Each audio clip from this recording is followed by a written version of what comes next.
All right, I will call the meeting of the Board of Supervisors for Blackhawk County to order. Mr. Veeder, roll call vote. Leyland, Here. Little, Here. Schwartz, Here. White, Here. Jelka. Here.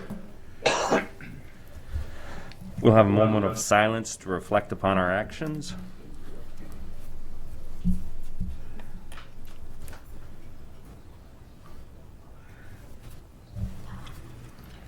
Please join me in the Pledge of Allegiance. Pledge allegiance to the flag of the United States of America and to the republic for which it stands, one nation, under God, indivisible, with liberty and justice for all. I'll entertain a motion to accept the agenda as received and proposed or as amended. So moved. Second. All those in favor say aye. Aye. Opposed, same sign. Do we have any public comments? Do we have anybody in the audience, any public in the audience that wishes to speak?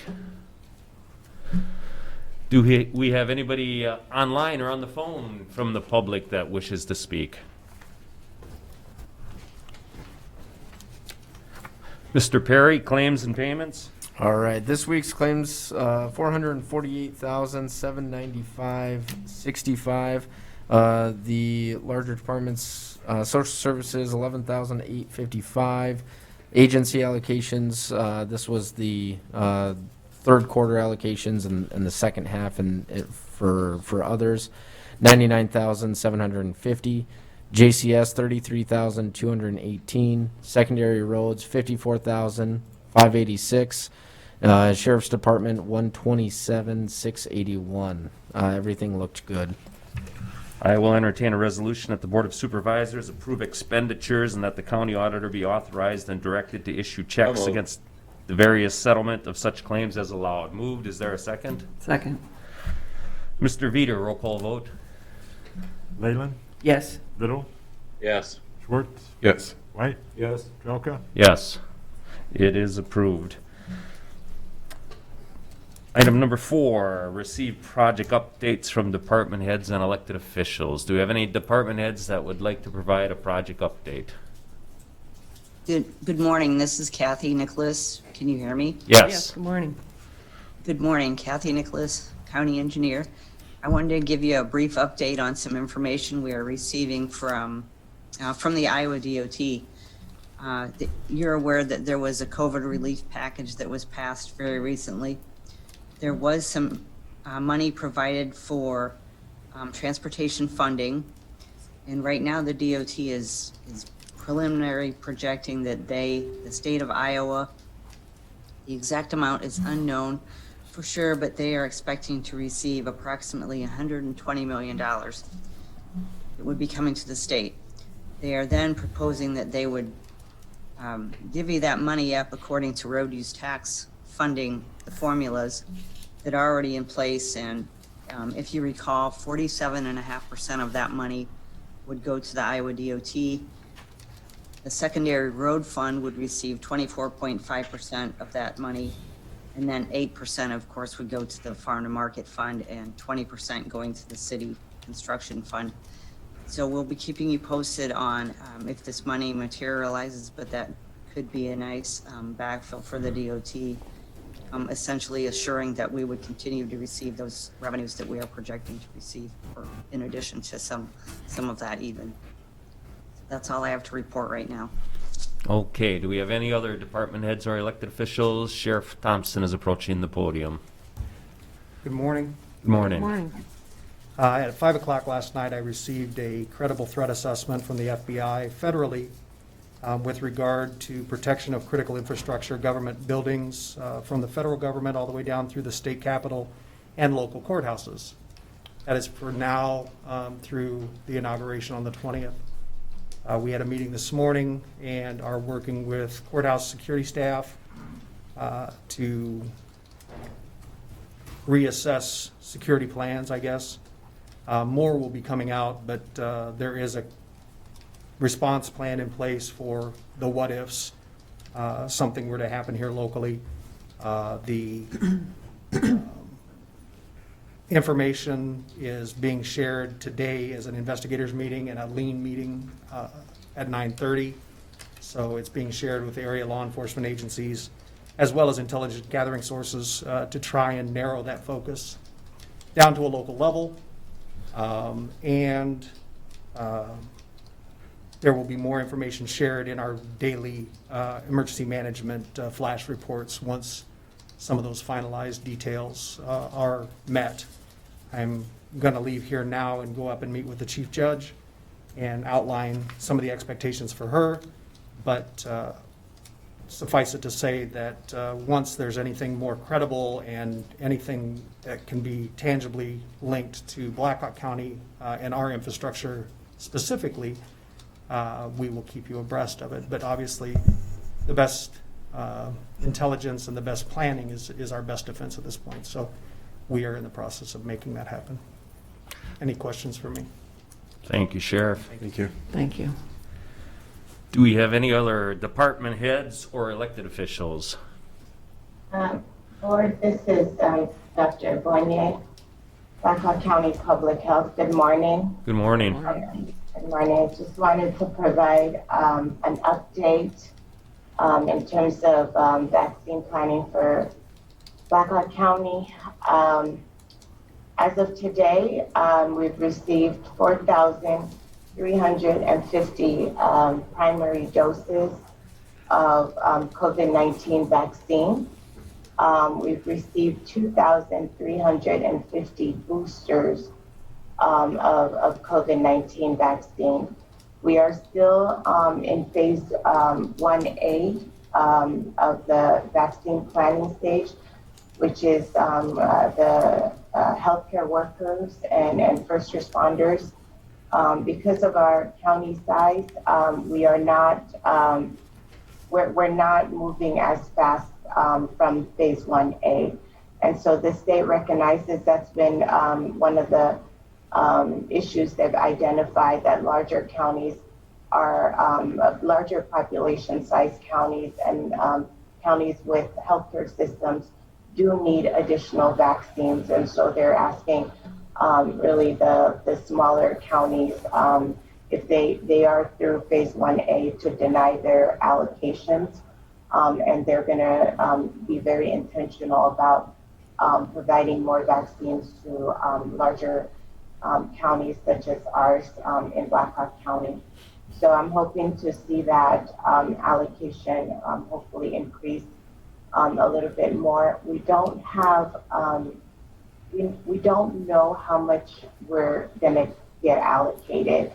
And so the state has communicated to us that sometimes it's on Mondays, or now we're seeing that the allocations are coming on Wednesdays. And so when those allocations happen, we have less than 24 hours to allocate it through the county. So it's really busy here.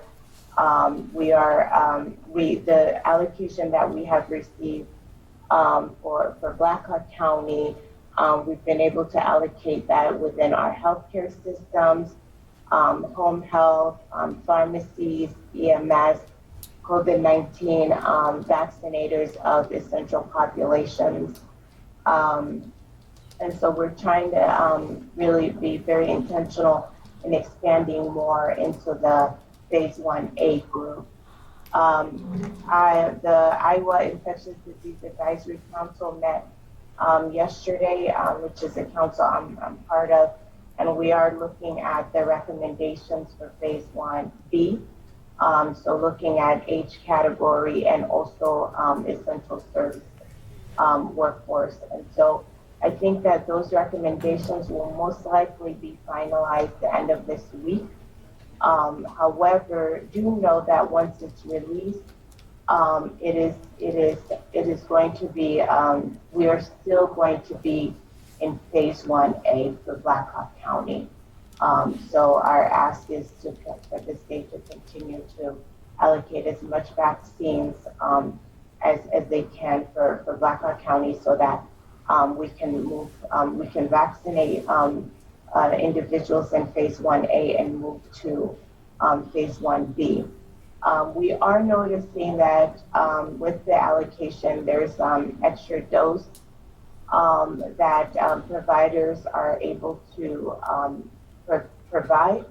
And so we will look into what that looks like logistically, because if they also have access to, for example, individuals age 75 years or older, we have to take into consideration what that looks like. I don't want any vaccine to be wasted here in Blackhawk County at all, and I'll be communicating that to the within our vaccine planning group. But with that, there's going to be a lot of questions. People,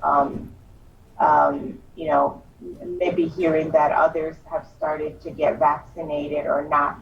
But it's just we want to do this right to make sure that we're not going to waste any vaccine because we're sticking to just the phase 1A priority groups. So again, the hope is that more additional vaccines will come into Blackhawk County so we can continue to expand.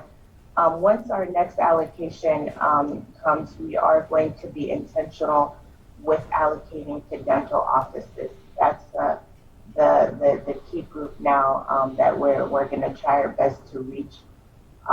So hopefully we'll get more vaccines tomorrow. But again, when we get the vaccines, we have less than 24 hours.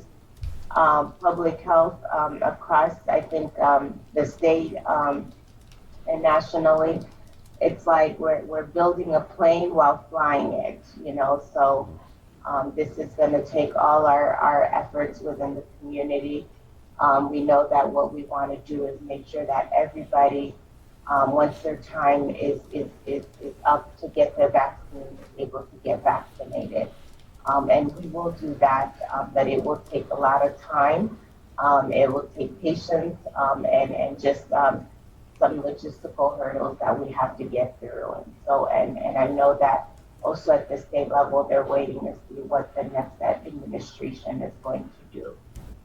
So that's the update that I have for you. Thank you. Thank you. Do we have any? I got a question. Does anybody in our health department, have they received any shots yet? No, but we are the health department clinical staff are part of phase 1A. And so we did have vaccines and we are going to start, I believe by tomorrow, it might even be today. Sorry, I'm deep in other operations too, but we are going to definitely vaccinate, our healthcare workers.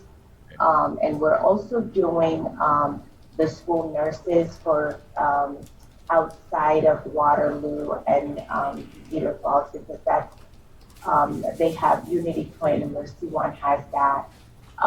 And we're doing EMS, so we are the ones that are going to be out there vaccinating our EMS, and pharmacies are also helping us with certain groups, and so that's been really good. So yeah, thank you for that question.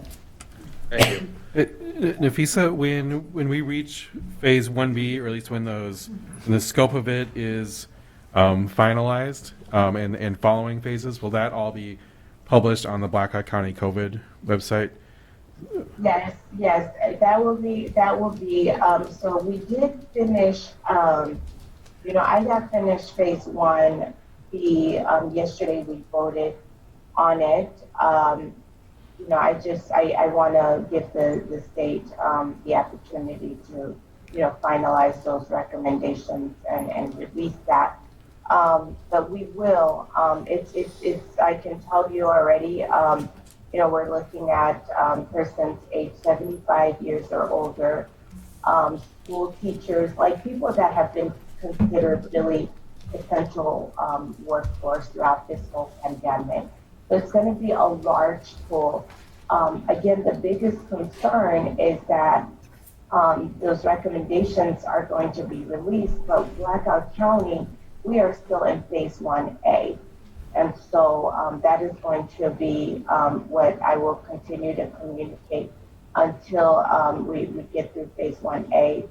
And I think that the state, in recognizing that smaller counties have been able, with their initial allocation, to get through phase 1A and being intentional in allocating more vaccines to larger counties, is going to be key in getting us through to that, so that we have individuals within phase 1B just start accessing the vaccine.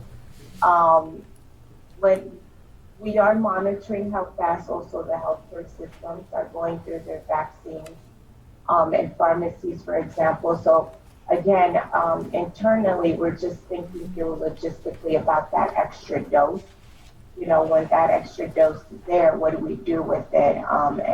And really the goal is to get it in someone's arms who's eligible within phase 1B. But we want to make sure that we have covered everybody in phase 1A, and no provider is left out. So so those recommendations will definitely be available to the community. Okay, does anybody else have any questions for Dr. Ngbounier?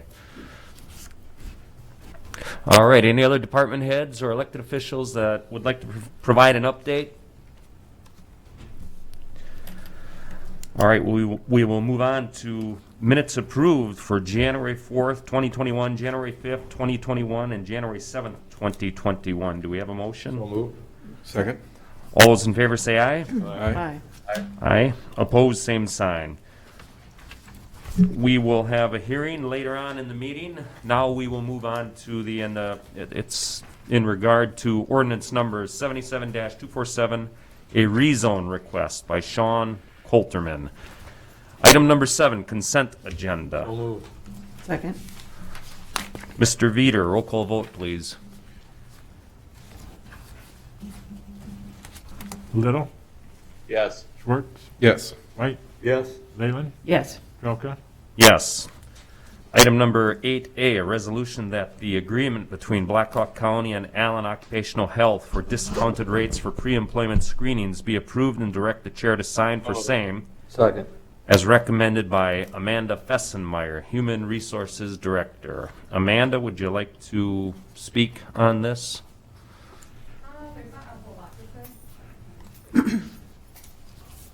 Okay, so these are just for services for pre-employment screenings that we have when we make job offers to applicants. This is just through Allen Health, which who we've gone through primarily. There was a bit of an increase in some of the tests, but overall is about 3%, and not all of the tests actually increased.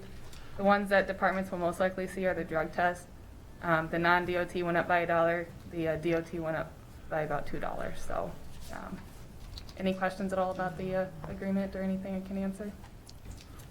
No. Mr. Veeder, roll call vote. Schwartz, Yes. White, Yes. Leyland, Yes. Little, Yes. Jelka, Yes. Item number 8B, resolution that the Title VI agreement between Blackhawk County and the Iowa Department of Transportation naming Amanda Fessenmeyer, the Human Resources Director, as the designated Title VI coordinator be So approved moved. and direct the chair to sign for same as recommended by Catherine Nicholas, County Engineer. Second. It has been moved and seconded. Mr. Veeder, roll call vote. White, Yes. Leyland, Yes. Little, Yes. Schwartz, Yes. Jelka, Yes. Item 8C, resolution that the Title VI assurance between Blackhawk County and the Iowa Department of Transportation stating that Blackhawk County comply with the following statutory regulatory authorities. Title VI of the Civil Rights Act of 1964, 49 CFR Part 21, and 28 CFR Part 21 in order to receive federal financial assistance from the United States Department of Transportation, be approved and direct the chair to sign for same as recommended by Catherine Nicholas, County Engineer. So moved. Second. It's been moved and seconded. Mr. Veeder, roll call vote.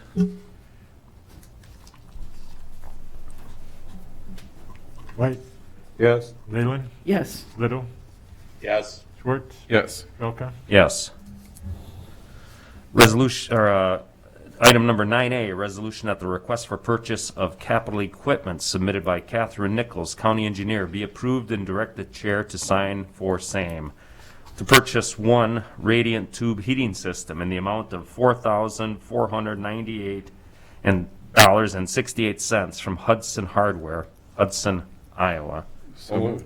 Second. It's been moved and seconded. Any questions for, I was just gonna say that we do have the new heaters already installed in the Hudson shop, so thank you. We were able to get that done already and get the shop, the heaters replaced. and thank you for keeping us informed and posted on the problem and the progress. Mr. Veeder, roll call vote. Leyland, Yes. Little, Yes. Schwartz, Yes. White, Yes. Jelka, Yes. 9B, a resolution that the request for purchase of capital equipment submitted by Catherine Nicholas, County Engineer, be approved and direct the chair to sign for same. To purchase one overhead door opener in the amount of $1,350.00 from Overhead Door Company, Waterloo, Iowa. So moved. Second. Another emergency repair we needed to engage in, and again, the county engineer kept us informed and updated. Mr. And thank you Veeder, very roll call. much. Mr. Veeder, roll call vote. Little, Yes. Schwartz, Yes. White, Yes. Leyland, Yes. Jelka, Yes. I was gonna say thank you again. We were able to also get that garage door opener replaced as well already. Thank you, Kathy. Item number 9C, this is the 9:05 a.m. hearing on the proposed ordinance number 77-247, the Coulterman rezone. Motion to receive and place on file proof of publication. Second. Second. All those in favor, say aye. Aye. Opposed, same sign. Motion to waive the first reading. Second. Let's see, all those in favor, say aye. Aye. Opposed, same sign. Motion to close the hearing after all written comments are received and placed on file. Do we have any oral or written comments? no written comments, Mr. Chair. All right. All those in favor, say aye. Second. Yeah. I think Seth We is need up there Seth to to speak. speak. Okay, Seth. Yes. Yeah, this is basically request to rezone 1.29 acres from A Agricultural District to CM Commercial Manufacturing District in order to construct a 60 by 140 building for a new tree cutting removal and mini storage business. In addition to an existing 52 by 91 building that is currently a home industry mini storage business. It was moved by Bozier and seconded by Nagel to rezone 1.29 acres from A Agricultural District to CM Commercial Manufacturing District in order to construct a 60 by 140 building for a new tree cutting, removal, and mini storage business. In addition to an existing 52 by 91 building that is currently a home industry mini storage business. And motion carried unanimously. Any questions? And yeah, basically, the site had a high Lisa score, but there's only going to be just a fraction, 0.22 acres taken out of production. I think, yeah, it's a pretty good business, and they also have a fire mitigation plan. They're going to have like 5 fire extinguishers on site. They are aware of their location and the possibility of a fire hazard. Everything was unanimously approved by the Planning and Zoning Commission. I don't know, is there any other questions? Or I believe the applicant may be there as well. Yes, he is. Mr. Coulterman, would you like to comment? 30 seconds from the chair, please. I was going to say I'm a little bit nervous, and I haven't been this nervous since last June when our oldest daughter got married, and I'm just saying 8 minutes and 36 seconds. I'm not going to take that long, Mr. Chair. First of all, I just want to acknowledge and thank Seth. Seth has been awesome through this whole, just like he was 5 years ago. Seth has been awesome to work with. And Seth, I consider you a friend, even though you're a Cornhusker. I consider you a friend. Go Hawks! I'm just saying. Jason and Tyler Schildroth, Gen 3 Farms, is on the call here. Appreciate you guys bailing me out at planning and zoning. Let's just say my IT skills aren't very good. Thanks to my daughter, we did get the audio back. But Jason and Tyler have been great neighbors for the last 6 or 8 years. Gen 3 Farm has been a great neighbor of mine. And when we started considering this, Southwest Blackhawk County's got some pretty good dirt, and they've been farming some of my ground for a while. So we put together a plan and mutual agreement to where basically I'm taking my ground to the east, giving them a little on the west, and there's less than about 0.2 acres taken out of production. So Jason and Tyler, I don't know if you want to comment on that, but you guys have been awesome to work with, so thank you. Thank you. Very Thank good. you. Thank you. Lastly, my family, my wife Cammie of 28 years. She's put up with me for this long. She's a third generation farm girl. I was a city boy. I grew up in Buckeye, Iowa, which my dad was the mayor of. I don't know if you've been to Buckeye, Iowa, but it's about 100 people. As soon as I could reach the foot feed, we were taking care of a 100-head cow-calf operation. I've been active with the Booster Club, Industrial Technology College Board at UNI, SME, Hudson Education Fund. 3 daughters, oldest daughter's in grad school, middle daughter's going to graduate from Wartburg in 3 years in May, and oddly enough, will probably get a job at John Deere, which my last day was about a month ago. And John Deere was, and always will be a great company, and I got a great education there that I'm going to use to run these businesses. And probably lastly, the youngest daughter, Victoria, she's a junior in Hudson High School. This business was really started by my son-in-law, Peter. So Peter is an environmental science degree from Iowa, and he also worked for the Forestry Service. He's basically an arborist. So when we were in the Ozarks, when derecho hit, he brought up the idea of climbing trees to cut trees. So future father or future grandkids is thinking that's not the best idea. I knew a guy, Derek Brown, who had some equipment. So in the last 5 months, we've got a boom truck, a chipper, I've got a little tractor. I'm going to pick up a skid loader at the end of the week from P&K Midwest. I bought a couple trailers, I bought a couple trucks. So Seth and I had an agreement 5 years ago when we put up the storage unit that I couldn't have anything sitting outside. So Seth, I apologize. I'm breaking that agreement right now. So just ask for your support in approving this facility to maintain and store. And lastly, Seth, thank you again. Lastly, think of this business as harvesting trees like farmers harvest corn and beans. We're going to, when we take trees down, if they're good trees, I'm going to mill them. I got my mill on order. I'm going to air dry it at my place, and I've got my kilns on order. They'll be here at the end of the month. So I'm harvesting trees, just like people harvest corn and beans. My growing season is a little bit longer, and the birds do a lot of my planting, I'm just saying. So I've got, lastly, I wanted to leave a little bit of time for you guys to ask questions. I've got 3 goals right now. Number 1, I want to be debt-free by 60. I'm 51, I got 9 years to go. It's not about just the money thing. My wife brought up that when she had the idea of how about planting a tree when we cut a tree.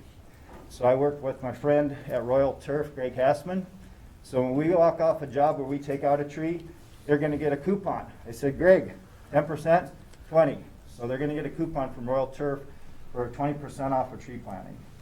So number 1, debt-free by 60. Number 2, leave behind some businesses for the kids. This is LLC 3. LLC 4 is my wife's business. She bought a vintage camper. It's called Midwest Ships. It's going to be a beverage cart, vendor cart, if you know what I mean.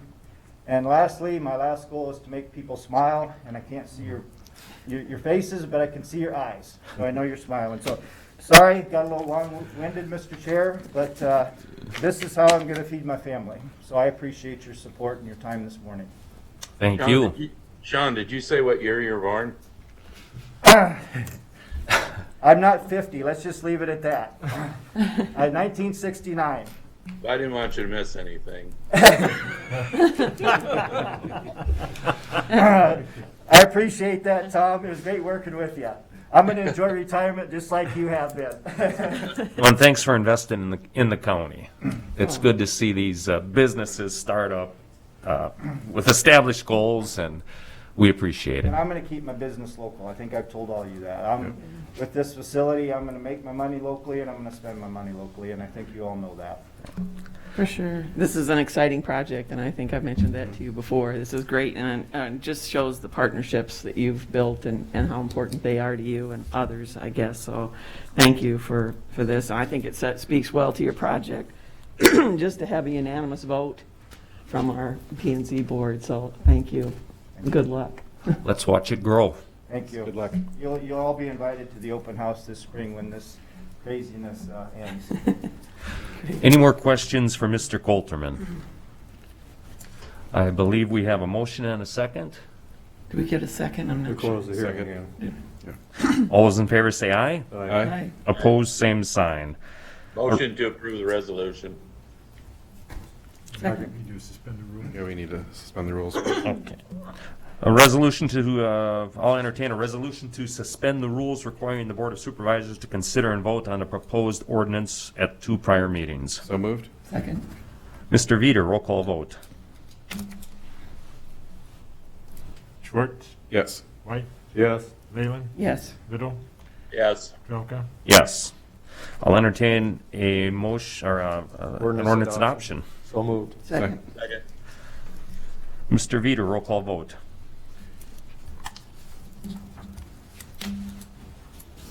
White, Yes. Leyland, Yes. Little, Yes. Schwartz, Yes. Trelka. Yes. On to 9D. I talked to the Health Department yesterday to get some updated information.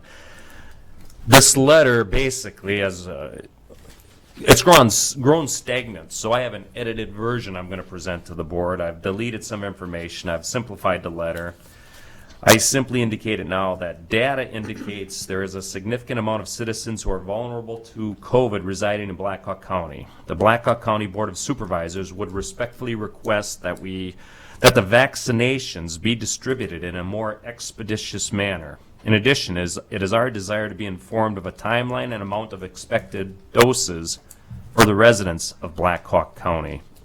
We realize that these are unprecedented times with significant challenges. However, we concur with U.S. Surgeon General Dr. Jerome Adams that states across the nation, including Iowa, make their COVID vaccine distribution strategy more fluid, respectively submitted on behalf of the Black Hawk County Board of Supervisors. As I say, 6 days ago, this letter would have been timely, but I feel with the latest information, this is a more appropriate version of the letter that I recommend we send. I like it. I think it just states our thoughts and opinions and well, no harm done for certain. So thank you. Yeah, I support the amended letter. I agree it's more timely than last week's version. I think the main concern, as we heard from Dr. Ibonia, is that we are a medical hub here, and so a lot of rural counties have been able to get through their relatively small pool of medical providers and personnel working in those, but we've got a whole region that we provide the healthcare for, and so we need to see the state take that into account into their planning. And it's my fault that I did not get it on the agenda for last Thursday. If I would have gotten it in a more timely manner, the original version would have been timely. But as is, this is a rapidly evolving situation, and just this morning I did these edits based on the latest information I had. Well, and we're way behind. Like I told you this morning, the numbers that have been released on the number of vaccines that are available in Black Hawk County is a bunch of bull. We're way behind the other counties, and I don't understand why.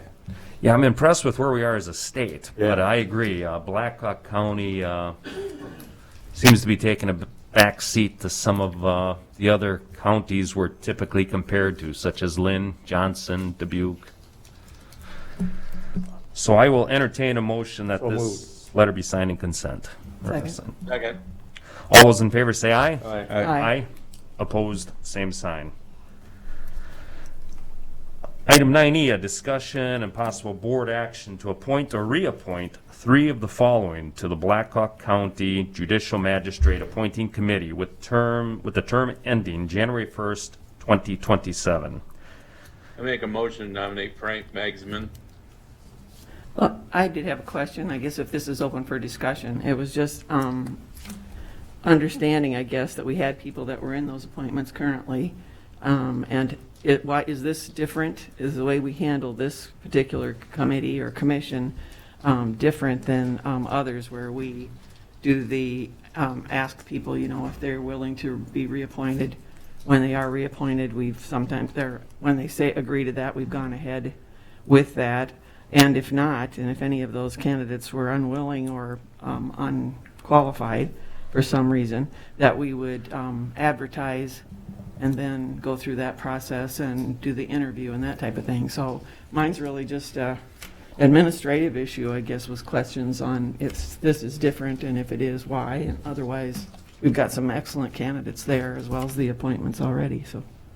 It's nothing different we've done in the past. We've had multiple candidates for health board, conservation, you name it. And the way you do that is the way we're doing it today. There's 3 positions up.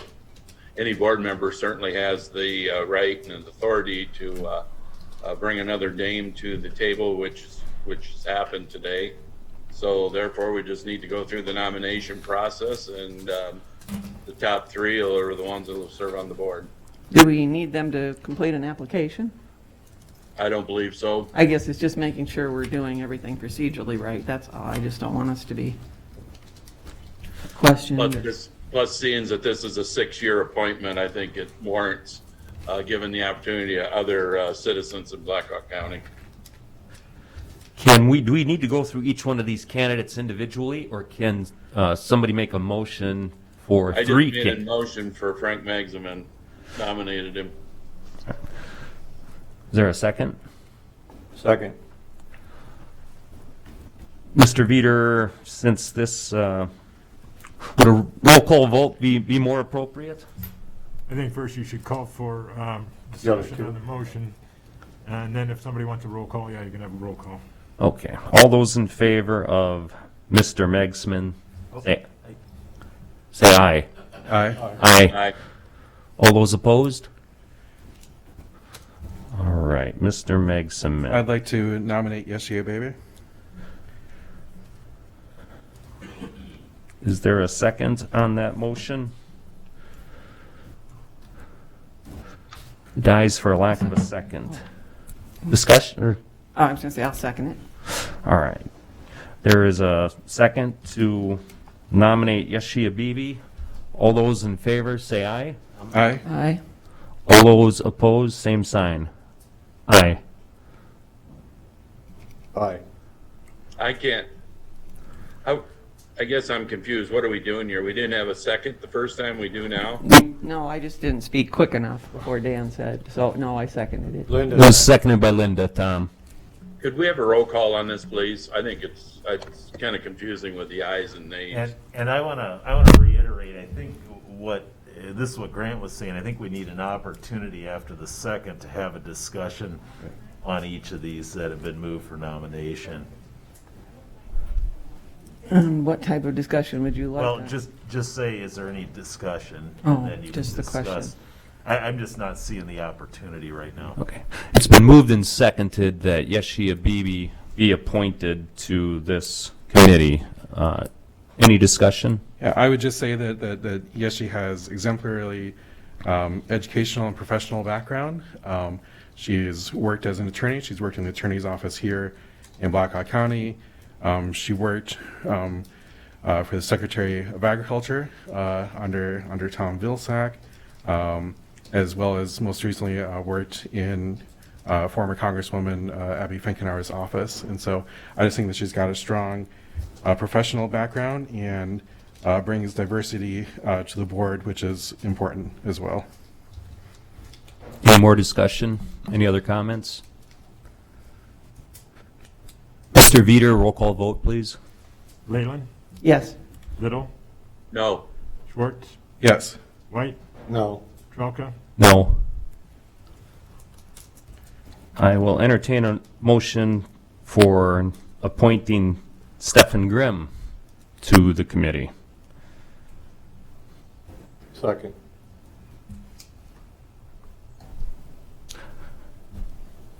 Did somebody, there was no initial.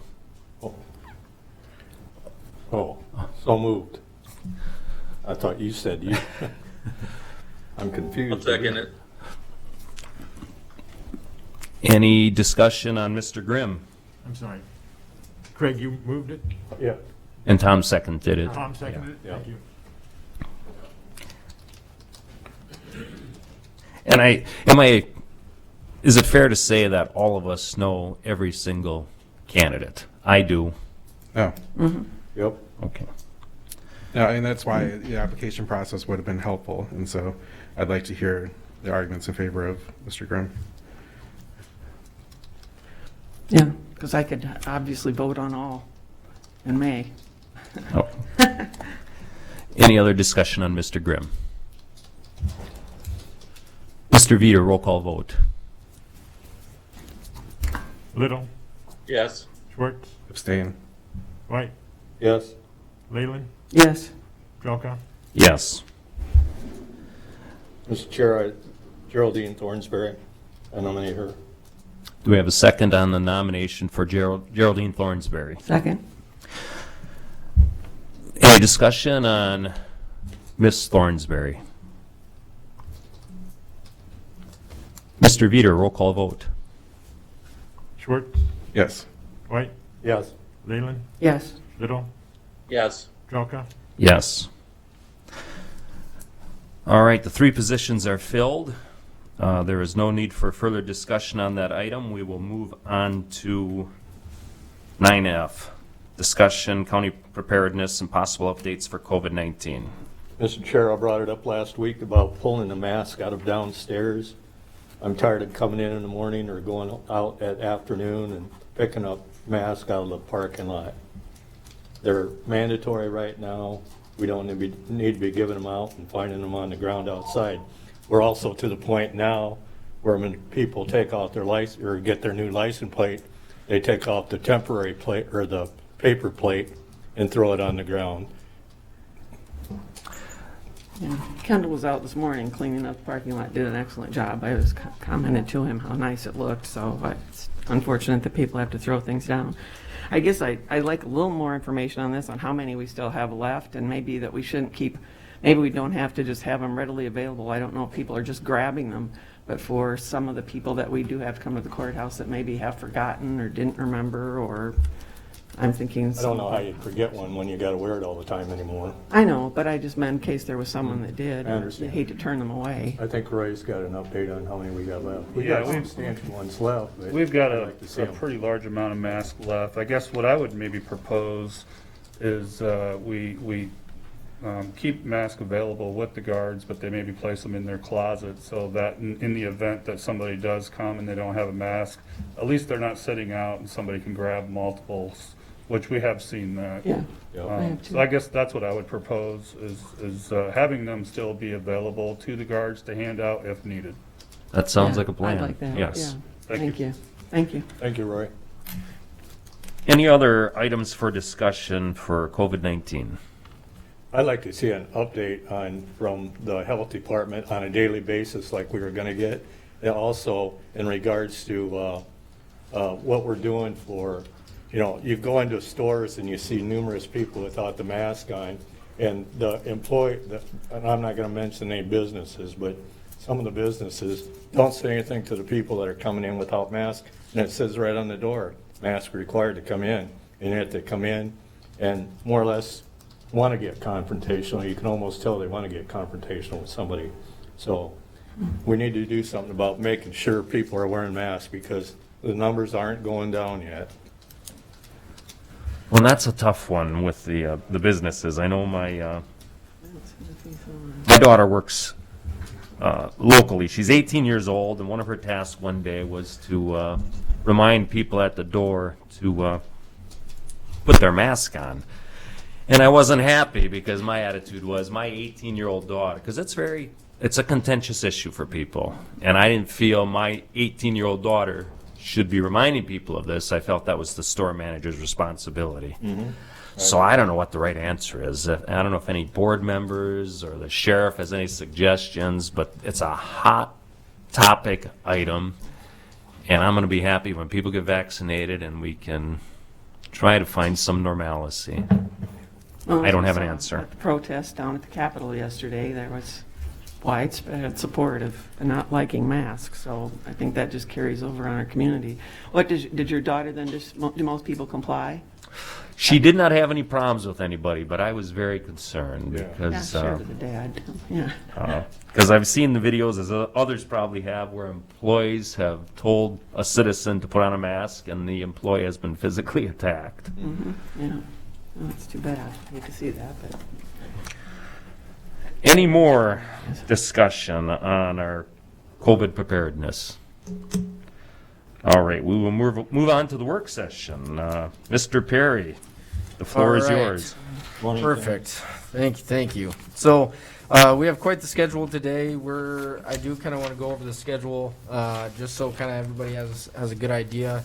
We're going to start off with the libraries, move on to the other agencies that we have. Hospitality House will not be presenting, so we are going to skip them. And then we'll move on to maintenance, and then we're going to move on to the sheriff, and then we'll have a little levy conversation. So I'm going to jump right in and let the libraries take it from here. I'm not sure exactly who is presenting, if we have multiple presentations. And I've been dealing with Nick, so I do have that presentation if you would like me to share it, and you can kind of narrate from there if that's going to be easiest for you, Nick. And do we have anybody besides Nick from the libraries who's going to be presenting? Yes, I'm Kelly Stern. I'm the library director at the Cedar Falls Public Library. Okay, just so we know the number. Anybody else besides Kelly and Nick? Very good. Nick. Okay, I'll let, we have a little slideshow here. We'll keep it brief as soon as it gets loaded up. Could you speak up, please? Oh, yeah, I'm sorry. Can you hear me better now? Yeah. Yes. Oh, okay. And so we do have a little slideshow. James, I don't know if you have that available to load, or I'm not seeing it right now. There it is. All right, so and just to start off, so yeah, Kelly and I are both here. I'm the director of the Waterloo Public Library, and on behalf of all the Black Hawk County Public Libraries, we'd just like to thank you for your support and for listening to us this morning. Yeah, go ahead to the next slide there. And this, you can go ahead to that next slide. Thank you. So this slide is just shows our per capita rate compared to other similar Iowa counties. You can see we come in just a little bit lower than most of those counties, as well as a little under the state average.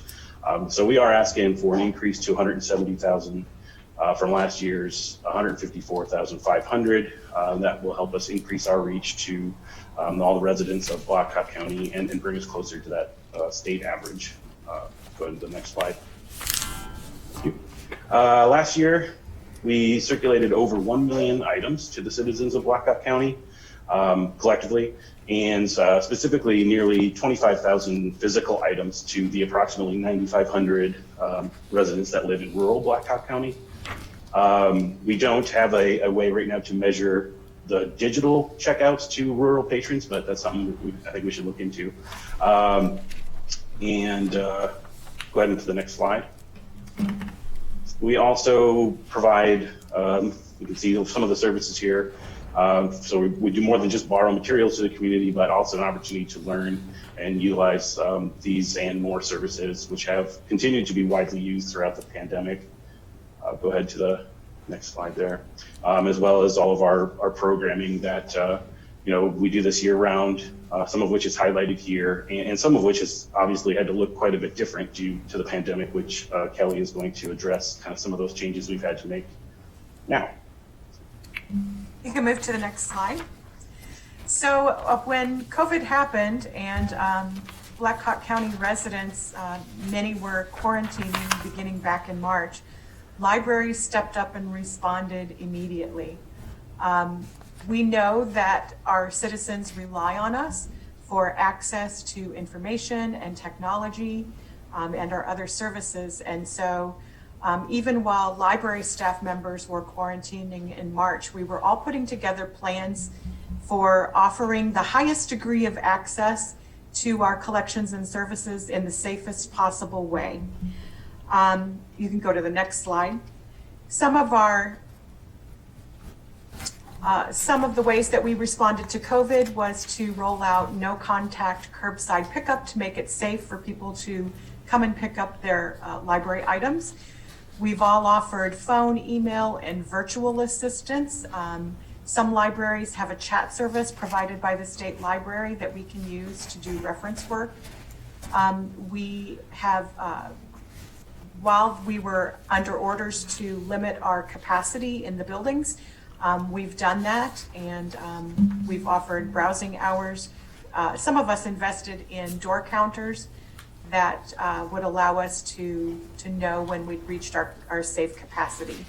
We've implemented increased cleaning and safety protocols, including shields at the service desks and increased cleaning and disinfecting, signage and other physical indicators of social distancing, including, spacing out computers and those kinds of things. You can go to the next slide. We've taken many of our programs virtual, online story times through Facebook Live and other media, YouTube. We've expanded our digital materials collections and made it easier for people to get library cards without having to come into the building, so that they could register for an account and immediately use our digital collections. Many of our libraries, I think all of us, have offered take and make activities, and some of the Black Hawk County libraries have partnered with their local law enforcement agencies to provide activity kits to children. There's a picture of one at the bottom left of that screen. More than one library did that. You can go ahead and move to the next slide. We also activated our volunteers to connect them to local organizations. There were some quilters, for example, who made fidget blankets for Unity Point for patients, and they did it safely. We are also hearing from our patrons that what we're doing is making an impact. Go ahead and move to the next slide. The New York Times did a piece about how libraries alleviate poverty and rural isolation. So we know that rural libraries and libraries that provide service to rural patrons are important. They alleviate inequality through literary and technological connections beyond isolated communities. And we know that the library is a major source of reading materials for many children of poverty. So what we're doing, the access that we provide to collections, our digital materials, our technology that we're lending right now, many of us boosted our wireless signals into our parking lots so that people who didn't feel safe coming into the building or who were quarantining and didn't have internet at home could still access our wireless even without coming into the building. So we know that we're having an impact because we're hearing it from people. So we thank you for your support, and we ask for your continued support as we continue to serve Black Hawk County in this unusual time and in the safest way possible. Thank you. Are you able to track usage of rural people? How many rural people are utilizing the library? We are.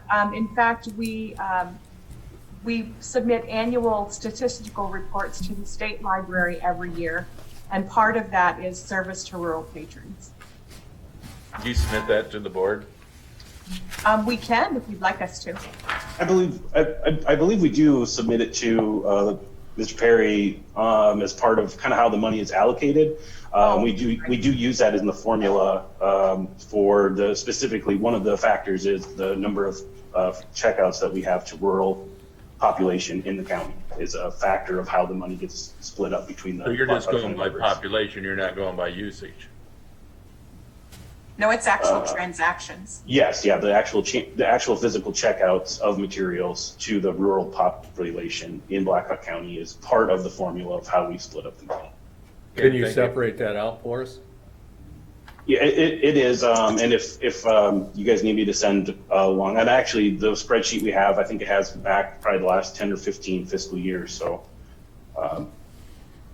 yeah, we can send that to you, there's no problem. Thank you. James, what's the request this year, the percent? Let me pull up the letter here for you. I don't have, I could figure out an exact percent, but it is an increase of about 15,000 from 154.5 to 170.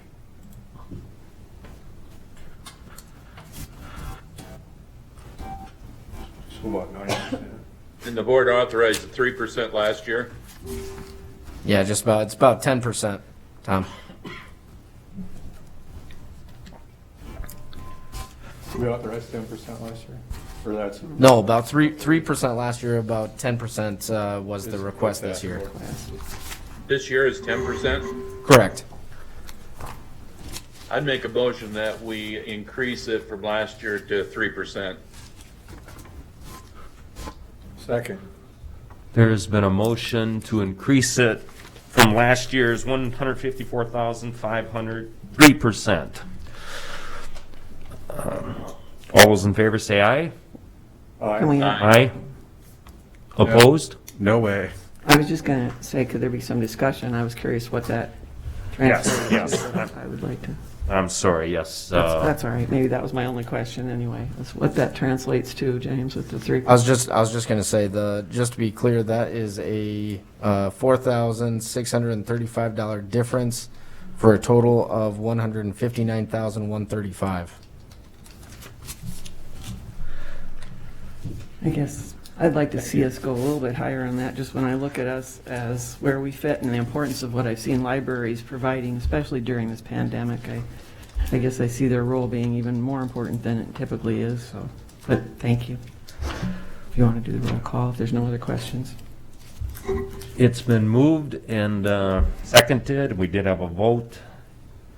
It stands at an increase of $4,635, if I'm not mistaken. So, I'm not sure. oh, you didn't Got do, the vote. you didn't do a vote. Should we do a roll call vote, Mr. Veeder? Would that be more appropriate considering Yeah. allocation of money? And I'd just like to say that I agree with Supervisor Leyland that. Can we just have a vote on that? Yeah. We did. Chris has a comment. No, we haven't had a vote yet. Yeah, we did. Well, Tom, I'm just trying to speak. Just hold on a minute. Okay?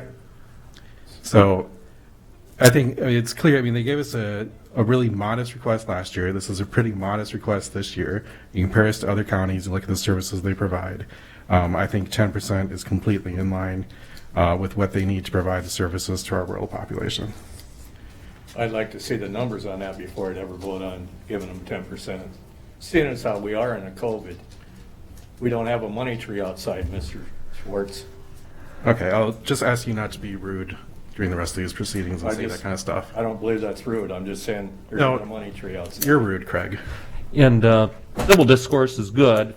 We did have a motion. We had a second. We took a vote. I would like to move, and I recommend we move on to the next I organization. guess I want to be sure that we have the motion then that was, what that vote was, the ayes and the nays, just to make sure for record, I guess. It was to increase the amount of funding from $154,500.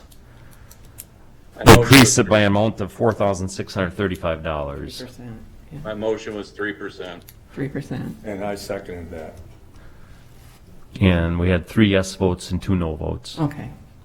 I just want to be sure we had that for the record. Perfect. All right, Mr. Perry, who is the next Moving on, presenter? we will move on to the agency allocations. The one thing that I did want to preface is if we don't decide today, I would like to decide on Thursday. So anybody who wants to stick around is feel free to stick around. Otherwise, like I said, on the schedule, we are making that final determination on Thursday if we don't do it today. So first on the list, we have Friends of Iowa. Do we have anybody Tim, from? Tim Pearson is. I am indeed here. Thank you very much for having me. I appreciate it. All right. Thank you. Good morning. Tim, you're on. Good morning. I am, excuse me, I am the Executive Director of Friends of Iowa, CASA, and ICF CRB. And again, it's a pleasure to be on this morning. Thank you for the opportunity. And I know time is brief. You have a lot of things to get through, so I will be succinct. What is CASA, first of all? CASA is an acronym. It's court-appointed special advocates, and it deals with foster kids. All of us have been touched in some way by the foster care system, whether as a foster child ourselves, or as a foster parent, or as knowing somebody who is a foster child. And the numbers are striking. Across the state, across Iowa, there are over 6,000 kids in foster care. And in Black Hawk County alone, there are 176. Now, I think it's important to remember that if you're in the foster care system, something bad has already happened, right? This hasn't been a pristine life. You're in foster care because you've been forcibly removed from your home by the authorities, typically because of abuse and neglect. Now what happens at that point? That's where CASA comes into play, because all too often these foster care individuals, these children, they fall through the cracks. And it's simply because the state does not have the numbers to go knock on every door and make sure things are okay, and make sure that this placement is where this child needs to be to not only survive but thrive. And that's why we hear and read all too often, all too frequently, these terrible stories about foster kids being chained to the toilet. They are living in a closet. They are eating dog food. These horrible things that happen that make us blanch, and yet we kind of hope it doesn't happen. We kind of hope it's swept away into the corner, but it's not. It's an ever-present thing. And so how do we change this narrative? Because if you are a foster child, you have a 2 in 5 chance of dropping out of school, 1 in 5 chance of ending up homeless, a 1 in 4 chance of being behind bars. In fact, the Kansas City Star last year did a feature story, and the headline of the story was, "In America, we are sending more foster children to prison than we are to college." Now that's enough to give anybody pause. So what do we do about this? How do we keep these kids from falling through the cracks? So what developed about 40 years ago, first in Seattle and has since spread across the nation, is the CASA program. There was a juvenile court judge who was tired of listening to the state and their attorneys, foster parents and their attorneys, birth parents and their attorneys, everybody except for the child, because it's very difficult and very intimidating if you're 2 or 4 or 6 or 14 or 16 to speak for yourself, to have your best interests recognized. And so we started a volunteer program. This is volunteer program. And he gave these volunteers one direction, and that was, you are in charge of the child. You are simply looking for the best interests of the child, nothing else. And so these volunteers, these CASA volunteers, are given complete access to the foster parents, to birth parents, to teachers, to healthcare providers, to attorneys, to therapists, and most importantly, to the children themselves. And it's their job to be the eyes and ears of the court, to report back and say, Jimmy's in a great spot. Jimmy's getting to school. He's happy. He seems to be thriving. Things are fantastic.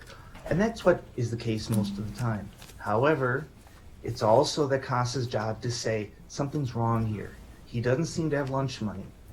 The neighbors are kind of raising their eyebrows at things that are going on. The foster parents aren't being very upright with me. So the power of the CASA volunteer is such that when the juvenile court judge is adjudicating a case, what he or she hears from first is the written and or verbal testimony of the CASA. And those numbers we talked about before, the 2 in 5, the 1 in 5, the 1 in 4, those numbers drop precipitously when there is a CASA involved. Now that's the good part. The good part is the direct and tangible positivity of the CASAs. The bad part is there aren't enough. That 176 foster kids in the CASA program in Black Hawk County, only about a quarter actually have CASAs. Now those numbers need to change. And this is an investment we can all get behind, right? It's children. And how do we do that? We do that by improving the infrastructure of the CASA program. We do that by promoting more volunteer activity, by retaining the volunteers we have. and supporting this program in whatever way we can. And that this morning, this is our three-part request. The first part is an upgrade in technology. Any of you who have cell phones know that after about 2 years, it's a styrofoam cup and a string, pretty much. Technology goes downhill, and it goes downhill fast. And so there is a request for an upgrade in laptops, a projector, a mobile hotspot, a router, things that are just necessary to manage this system. The second part is not as sexy, but boy, it's important. Office supplies. I was just talking to Meg Campbell, who is the local coordinator there in Black Hawk County, and she was stressed out because she just spent most of her year's budget on office supplies on printer toner. Yikes! These are things we need, and even though that doesn't blow anyone's hair back, boy, it's important to have office supplies. And the third part is gas cards. Now, this is where we're coming from. Is this? We're fortunate enough in another part of the state to have a grant for last year for gas cards for volunteers, because these volunteers who often drive hundreds of miles a month, they do it on their own dime, and they're happy to do it. They love to do it. It's part of who they are. But retaining volunteers is important. As much as it is, we want to recruit more volunteers. We want to retain the ones we have, and giving these volunteers some gas cards as a way of allowing them and getting them where they need to be, which is in front of these foster kids, in front of the foster parents, at the school, at the healthcare providers. It's kind of an important thing, and we found that it's very, very effective at keeping those volunteers where they are. So that is what CAS is and what it's all about. That's our three-part proposal, and I'm happy to entertain questions. And again, I'm very, very thankful that you're allowing me to be here this morning.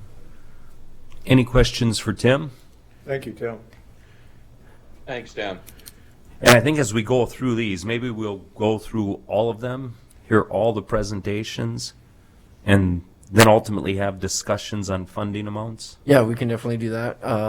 That's completely up to you guys. Otherwise, we can go through the agencies and decide them on Thursday as well. So whatever you guys want to do, if you guys want to, make the decision today and just be done with it, then it's one less thing that we do on Thursday. So it's really up to you guys. So. James, Do you have the couple times you information? mentioned making the decision Thursday. Why are you pushing for Thursday? Wouldn't you rather have it done today so you know where we stand in the budget? That's totally fine. I just on my initial schedule, we had Thursday as a finalized board agency day. It doesn't have to be Thursday. Again, it's whatever you guys want to do. So the sooner the better on my end. But if you wanna digest it a little bit, if you want to think about it a little bit, you can. Again, otherwise, if you just want to knock it out today, I'm in favor of that too. So. I think the information would be fresh in our minds. Is this a new application, or we've had these before from Friends of Iowa? This one's a new one. New one? Tim, I had a question. Your request is for $20,000, and you mentioned the three phases or the three particular areas that you're addressing. Are they any dollar increments that you were looking at for those specific, categories, or just your request for $20,000 covers those three things? I did. I broke it down in the application. Would you like me to read ththose amounts to you? Sure, if you would. I was going to ask you or James if you just do that, please. Thank you. Sure, happy to do so. There were the two laptops together totaled $3,100. The two iPads, and I have the specifications here, but I'll just kind of blow past that. So the two iPads was $1,700. The software to run them $400. The Epson projector $590. The router $420. The mobile hotspot, which is it's a monthly fee, so it's $840 a month. So I put in for 24 months, which is $202. The webcam, which is $100. The office supplies $1,688, and the gas cards. I like Wayne Gretzky said, and was parodied in The Office. You miss 100% of the shots you don't take. So, and I understand that's probably an outsized amount for for Black Hawk County, but I put in 11,800. So that's the total of 20,000. And again, I have the specifications for each of those technological things as well, which I'm happy to resend if you No, like. we've got that, but thank you. Of course. Tim, are you currently receiving grant money? From Black Hawk County? No, from anybody. Oh, yes. How much? How much in grants are you receiving at this time? The smallest part of what we bring in is grants, and I say that because the larger part is our events. I know most of you have been to, or at least been contacted by me about our Light of Hope events, which have been amazing. And so these are local events we do around the state. We do our Waterloo Cedar Falls Light of Hope event every year. And the majority of what we bring in is from business sponsorships and donations from those events.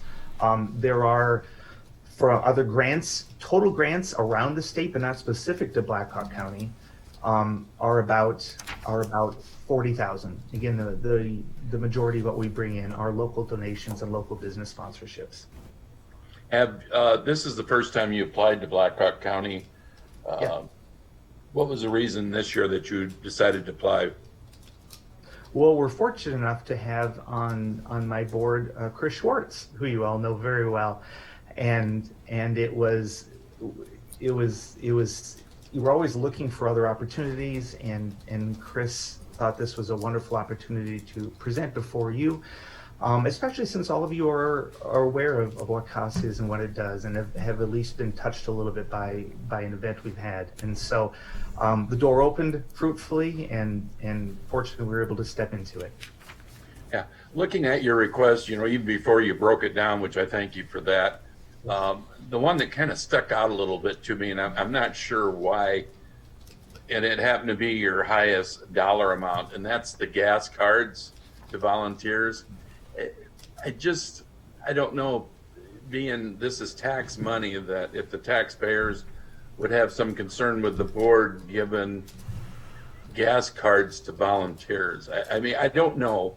I'm just saying that one kind of glared at me the whole time I was looking at it. Totally understand that, absolutely, and there is that's the cherry on top of the sundae. The other parts, the upgrading technology and the office supplies, that's the meat and potatoes. And yeah, you need to eat the meat and potatoes before you get the dessert. So I totally understand where you're coming from. It's something that has certainly helped our retention in other parts of the state, and would be wonderful. But we're certainly focused on the technology and on the office supplies. Okay, any more questions for Tim? We will move on to the hospitality house. I know Chris said Johnny's not available. Is there anybody for the hospitality house to No, present? she didn't communicate this, but she sent an email out to us. Yes. Withdrawing her application, and so I don't know. But that's I've seen the same thing everybody else saw on that. Yep. Yeah. All right. So we'll move on to Iowa Legal Aid. Michelle, are you on? It's Nick Smithberg. Michelle has to cover a hearing this morning, so I'll be presenting. Perfect. Good morning, and thank you for your time. I'll be brief. I know you have a lot on the agenda. I'd like to thank this board for supporting Iowa Legal Aid over the years, providing civil legal services free of charge to low-income county residents. As you may recall, we help with matters such as housing, public benefits, and domestic violence. In the year 2020, we helped more than 2,000 county residents, including more than 900 children. Historically, you funded our work in assisting disabled individuals obtain supplemental security income and Social Security disability income. In doing this work, we've helped to bring millions of dollars back into this community, and that work is ongoing. We helped secure nearly $100,000 in benefits in 2020 alone. But this year, we've seen and will continue to see a dramatic increase in eviction cases. The pandemic, as I'm sure you've heard, has created housing instability for thousands of tenants, many of whom are newly unemployed. Black Hawk County has the second highest eviction rate in the state, second only to Polk. Not surprisingly, our eviction cases are up substantially by more than 59%. We've certainly tried to rise to this challenge and help hundreds of residents avoid eviction.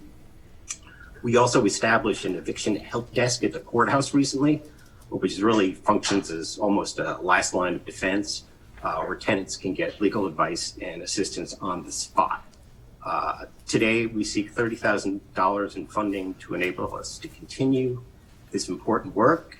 And again, I thank you for all your support over the years, and please let me know if I can answer any questions. Okay, any questions for the representative from Iowa Legal Aid? Thank you, Nick. Current year? What's the current year allocation? 20,000. Yep.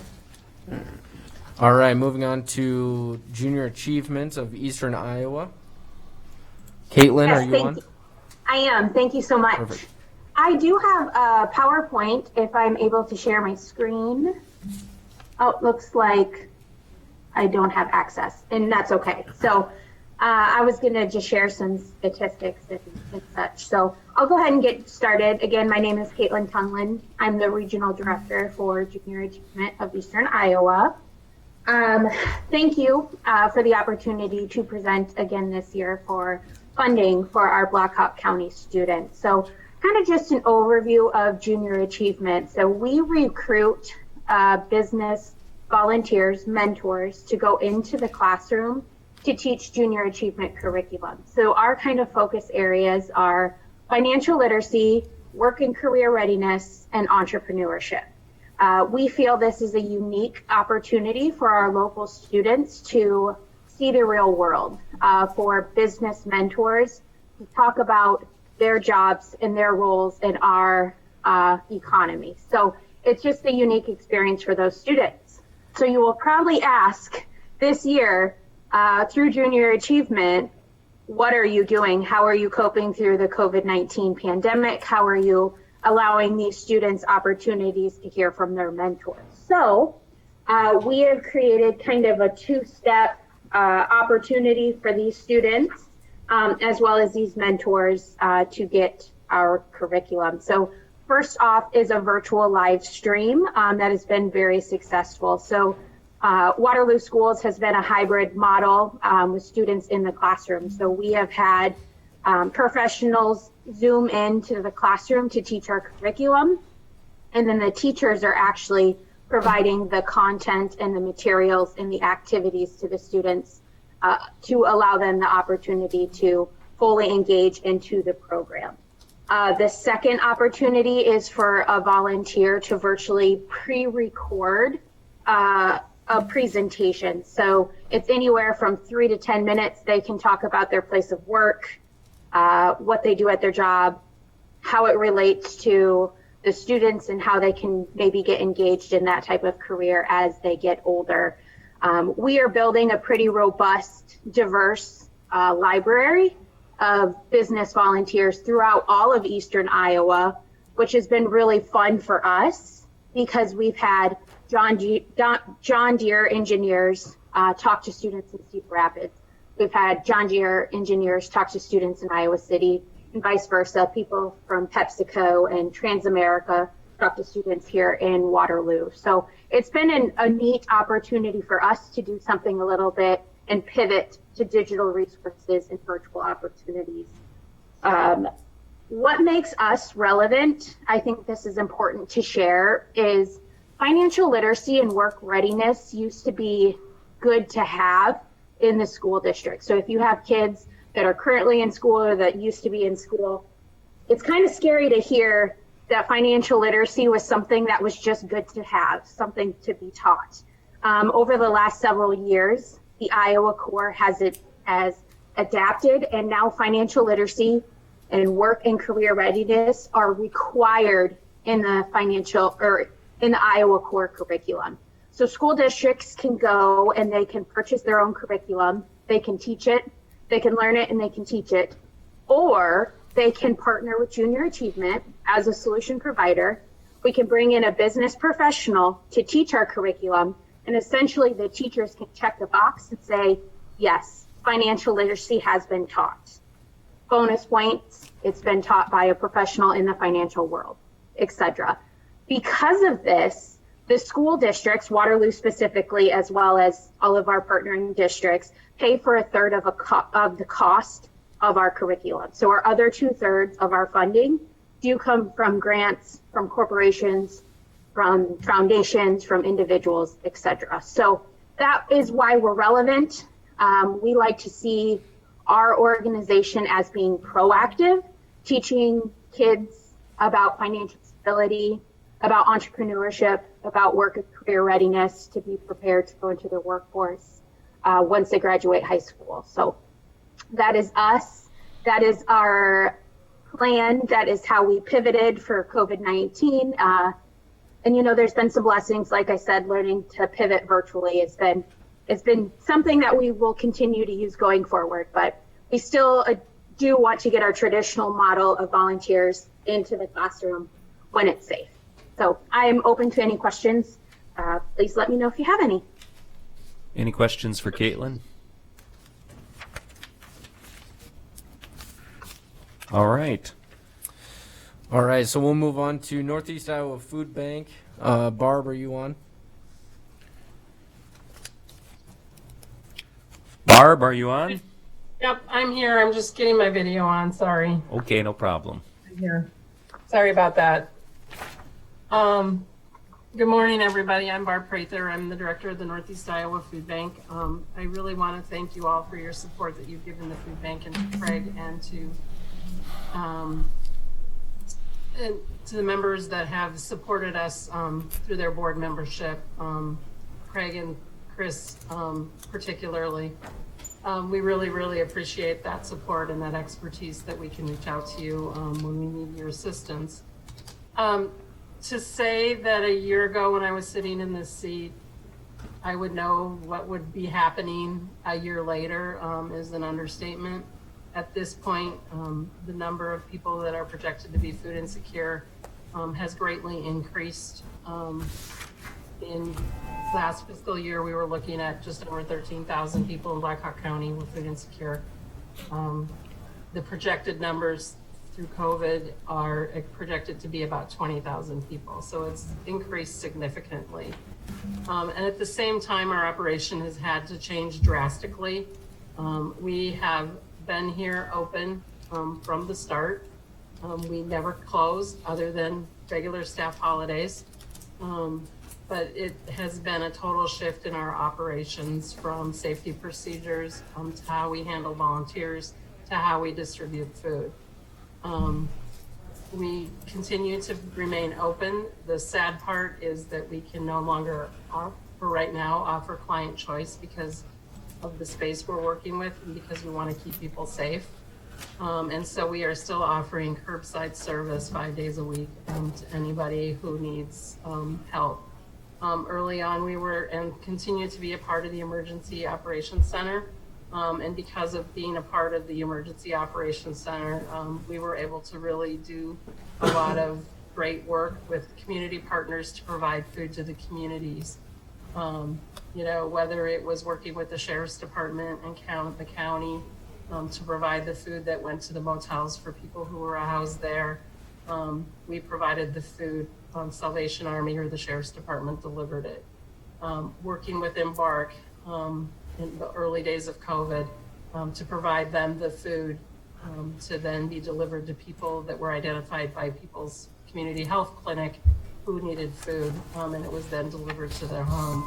So there were all kinds of partnerships that happened in this past year that we were able to do because of being a part of the community and ensuring that people in Blackhawk County had access to food if they needed it. You know, through all of it, the community has been very generous to us.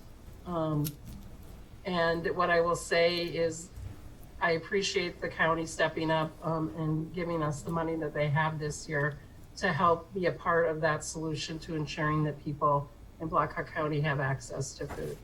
Last year, I think the numbers that were shared on the spreadsheet were We provided 2.6 million meals. In the last fiscal year, we've provided about just over 4.4 million pounds or meals to people in need in Black Hawk County. And we can't do that without community partnerships and community support. You know, with the economy the way it is, we are still seeing people who had never used us before. I got a call this week from somebody who had a family member that their husband had left them, and they needed help. So walked them through the services that we were able to provide and are going to continue to work with them to make sure that they do have access to food. So it's all these little stories that have come together, but all the partnerships that we've been a part of to enable it. And it's because of support like the Board of Supervisors gives us that enables us to continue those partners to ensure that people in Black Hawk County can have access to food. So on behalf of the food bank, thank you for support. And I ask for additional support for next year to continue the partnership so we can continue to ensure that people through the Cedar Valley Food Pantry and Salvation Army have access to food. Any questions? Yeah. Oh, Yeah, Tom? Barb, go ahead. Oh, I'm just asking you if you would like to proceed. Go ahead, Tom. I just had a quick question. Barb, Yep. that last COVID package that they passed, did you get any funding out of that? So there is funding. So beginning January 1st, the funding that we had through the CARES Act actually was ready to show that we would be seeing a 50% reduction in the amount of food that we got through that. There was funding. There is funding for the Emergency Food Assistance Program in that last COVID package. I think it was something like $400 million nationally. I haven't gotten the Iowa allocation, and then from the Iowa allocation comes our allocation, and I haven't gotten those final numbers. So yes, the long story is yes, there's money to purchase food. The short answer is what exactly that number will be. I don't know. What I can tell you is government food is probably between 25 and 30% of the food that the food bank's handling now. But we've also been seeing a 20 to 25% increase in our distribution. Thank you. Barb, I'm just curious, do you get any assistance from any other municipalities, any other entity within Black Hawk County, from the cities or whatever, either financial or organized volunteers or plowing your parking lot? Do you get any other assistance from any of the others? So we get money through community development block grants through both the city of Waterloo and the city of Cedar Falls. And that money is used to purchase food. Thank you. There's been additional money because of CARES Act as well.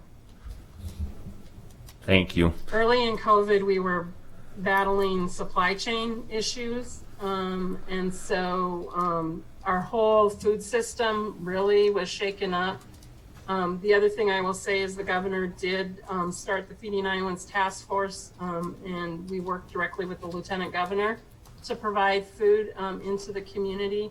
And we did receive money for food and other things, infrastructure items through that. And that money was all spent by the end of December. So there was some money, but you know, we're going to be dealing with the after effects of the COVID pandemic long past when that money is spent. And so the support of the supervisors ongoing is greatly appreciated. Is there any other counties that contribute to the food bank, seeing that you cover more than Black Hawk County? Most counties support their local food pantries, or a lot of them do.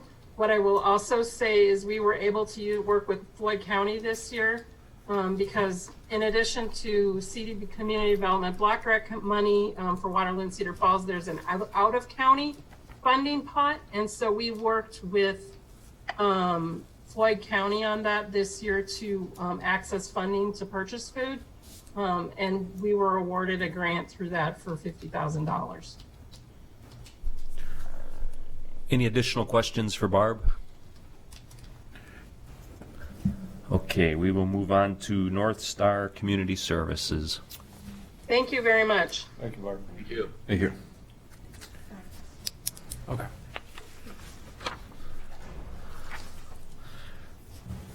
I Hi, and Hi. we have a representative here in person. Yes, my name is Valerie Swager, and I am with North Star Community Services. I do serve as their executive director. I do thank you for allowing us to be here today. I've got a few comments, and I do have a couple of images, various slides for you to reference, as well as hopefully a handout that you have received. So I'm here to expand upon the application that you've received, requesting $25,000 from the Community Development Fund to support parking lot repairs at 3420 University Avenue. So the building that we currently occupy is about 60 years old, and it houses not only North Star Community Services, but Iowa Voc Rehab, Iowa Workforce Development, Iowa State University Extension Office, in addition to our programs and our administration offices. I don't know if you know very much about North Star Community Services, but primarily we serve individuals with intellectual and physical disabilities, as well as mental health diagnoses. Our services reside not only in this program site that you see now on their screen, but we also provide services to individuals in the community to sustain living as independently as possible. On average, we see about 600 visitors a week visit North Star's location here. May I ask, I can change the screen? Tell me now. Okay, thank you. You can go ahead and switch the screen. Thank you. Go ahead and switch it again. Thank you. So as you can see, this request comes not only to support North Star's employees and persons served, but the clients and residents who seek the services of these well-respected and needed service providers. Each of these service organizations are corridors to providing opportunities to residents of Blackhawk County. There's just a couple of images here that shows the condition of our parking lot. Slide. So nonetheless, that this may seem to be an odd request, but from my viewpoint, it is a plea. North Star Community Services is primarily funded via Medicaid, which is funneled through the managed care organizations in the state of Iowa. North Star has no control over our reimbursement rates. In fact, our rates have been stagnant for a number of years, while the cost of living continues to increase. Hence, North Star does not have additional funds to put towards capital improvements such as the parking lot repairs that you see here. With each passing year, our parking lot gets older and encounters more wear and tear.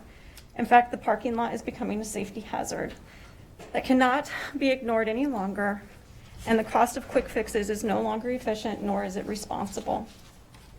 I hope you view this request as more than just fixing an old parking lot, but an investment in the nonprofit organizations housed here and the persons who utilize these services.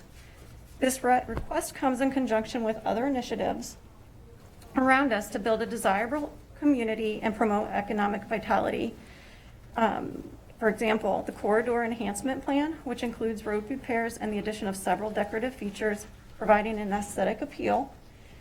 Whether intended or not, it does provide an image of well-maintained, safe, and healthy environment. We are located at the intersection of University and Green Hill. So we are actually right on the back side of the bridge. That is us. That's our facility. You can turn the screen. Yep, thank you. And so we are set right off to the U on this screen once this project is completed. We too can indirectly be a part of the Corridor Enhancement Plan by repairing our parking lot.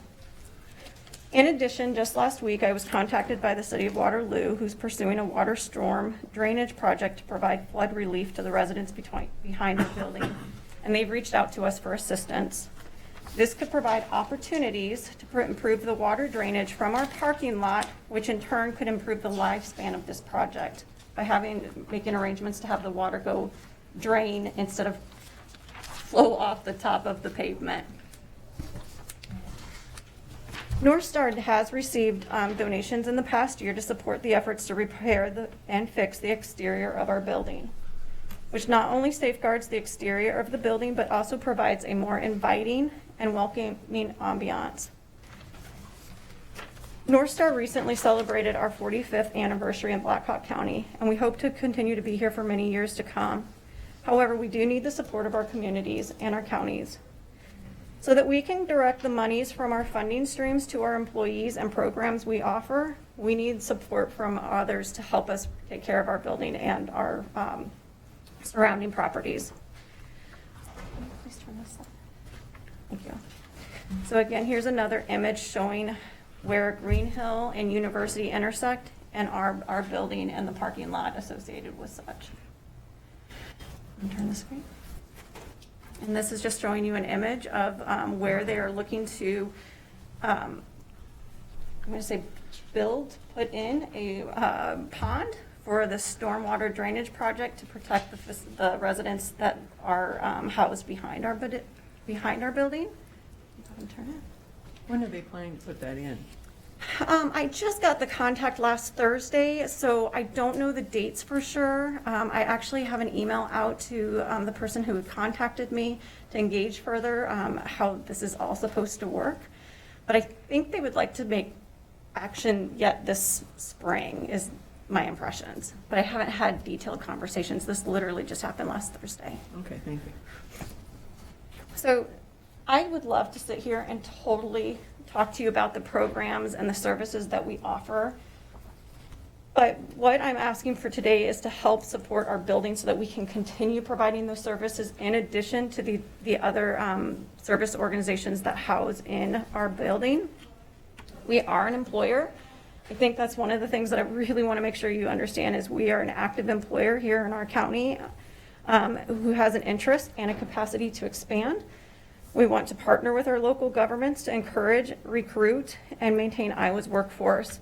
And with your support, we can continue to take the necessary steps to maintain and become a competitive employer, while ensuring that services we provide are the highest quality and a safe venue to persons who are often disadvantaged. So there is so much more detail in the application. I'm just sharing you some additional information to the application provided. I am more than happy to answer any questions that I may be able to. Last year, I think you came with a request for the roof repair. Correct. Was that all completed? The part that we needed immediate repair was able to be accomplished by a business donation. So we were very, very fortunate to receive that. Yes. Okay. So the roof still needs to be, the complete roof needs to be done? So the other half is probably got a good another 5 to maybe 10 years. Okay. Fair enough. Thank Yeah, you. so we really have, over the last 2 years that I've been at North Star, have really looked at what I would call building priorities to try to move away from quick fixes and that's no disrespect to my predecessor, but I really am looking at how to best utilize all of our resources and really investing in our building and our facility is kind of where we're at because we were experiencing terrible leaking from the rainstorms. We don't have that. We're not bringing in additional resources to care for our roof anymore, so that's been huge. And as you can see from the parking lot conditions, we're doing an awful lot of patching. Unfortunately, these are safety hazards, as you will see. It's not a flat, and so for a lot of the persons that we serve, mobility isn't an issue, whether they're able to ambulate by themselves or if they are using a supportive device such as a walker or a wheelchair, it becomes a safety hazard. We have received bids to break this out into phases, so any increment in which we are able to secure, we will start trying to repair the parking lot in phases, even if we're not able to accomplish it as one whole mass project. And what is the total cost of that project? We have 2 bids that range between $135,000 to $145,000. There's just a little bit differences in those 2 bids, and so we are engaging in those conversations to kind of bring them more to apples. So are you having like a capital campaign, or you're just going out and making? Yeah, we have not endured a full-blown capital campaign. We did an annual appeal last year. You could call it kind of a mini campaign. And that's where we were able to really secure the funds for the roof and some of the siding of our building. And then this really is our next phase. Thank you. Any more questions for North Star?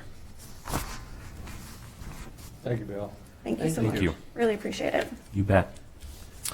Riverview Center, do we have anybody representing Riverview Center online? Hi, I am here. Hi. Hi, I am Gwen Bramlett Hecker. I am the Iowa Program Director for Riverview Center. Just briefly, many of you know who we are, but just as a reminder, we provide crisis and long-term support services for survivors of sexual trauma, including sexual assault or sexual abuse. And that also includes services for non-offending family members or secondary survivors, as we call them, particularly, for example, parents of children who have been sexually abused, helping the parents navigate the legal system, DHS, the Child Protection Center, law enforcement, school, medical services, etc. And very much like Barb said, I come to you at the beginning of 2021 almost feeling like we're a different organization or than we were when I came in 2020, or at least we've had an opportunity, as most of us have, to sort of look at our organizations and the services we provide and the strength of the services we provide through new eyes because of the challenges of this last year. You know, I know the purpose of these presentations is to sort of identify, you know, the return on the investment that the Board of Supervisors can expect. And I feel the best way for me to show that with regards to Riverview Center is just to give a very quick mini kind of year in review of 2020. When it got tough, I'll just put it that way, when it got tough to provide services, because our work is direct services. It is providing physical, emotional, mental support for survivors in crisis and then rebuilding after experiencing trauma. When it got tough, we did not take our foot off the gas. In fact, we pressed the pedal further and have been able to do some things in 2020 that I don't believe we ever anticipate we'd be able to do.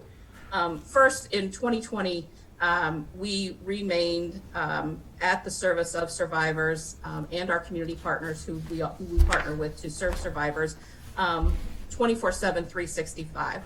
I managed, here in Black Hawk County, I managed flexibility within the office to ensure that we didn't have all our staff in the office at the same time. It is incumbent upon us, because of our directives, that we remain available 24/7, 365 to report to a hospital. So my number one priority was to ensure not everybody in the office was impacted or affected by COVID at the same time.